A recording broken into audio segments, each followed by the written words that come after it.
Well, we now turn to part 3, which is a discussion of the importance of roles, norms, status, and cohesiveness, as well as group size in relation to group behavior. The text begins here, page 133. As you read, this hopefully will clarify some of the things you'll see. Characteristics of groups. All groups have certain characteristics, such as roles, norms, status, cohesiveness, and size. We'll look at these individually. A role is an expected behavior. A job description provides the initial basis for determining one's role. Role ambiguity occurs when the job description is vague. Clear job descriptions prevent ambiguity. A worker who is promoted to manager doesn't know how to manage, for example.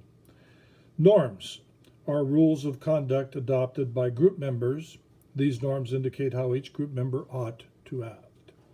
There are degrees of conformity within an acceptable range, and those who want to remain in good standing with the group will generally conform with it. Any individual who does not conform to the major norms of the group is denied membership eventually. The manager must be aware of group norms because they play a key role in determining what a group will or will not do. Status is the relative ranking of an individual within a group. Status can be achieved in many ways. A person can be born into a rich, influential family, achieve status at work through the position held, or through personality or competence, or any of a variety of characteristics. Group status is given according to the situation. In some groups, competence is important, but others, job title or position is of greater value.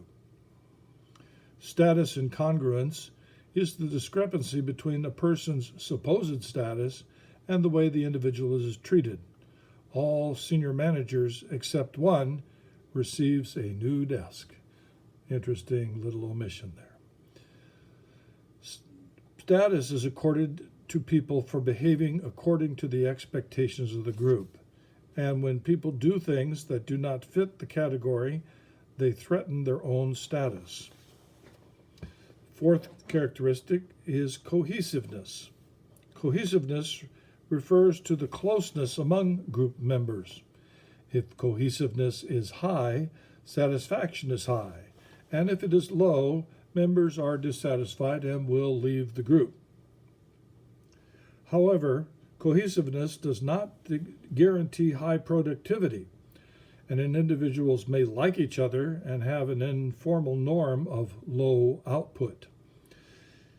In Figure 4.2, Group X has a high productivity and cohesiveness, but Group Z has high cohesiveness and low productivity, for example.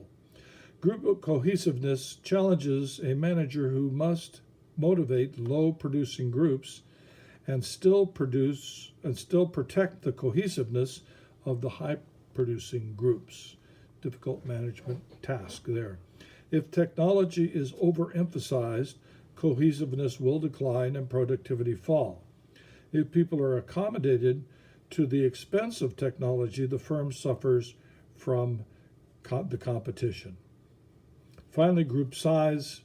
Groups range from 3 or 4 people to 20 or more. Research shows that as a group size increases, the way in which members interact with each other will change.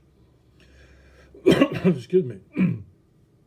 As group size expands, the time and attention given to creating and maintaining group harmony diminishes. Ideally, a group should have 7 to 9 members. Research also reports that as groups become larger, turnover tends to increase and satisfaction decreases. Conversely, in small groups, there is greater cohesion. Okay, we'll take a break here and turn to the next part shortly.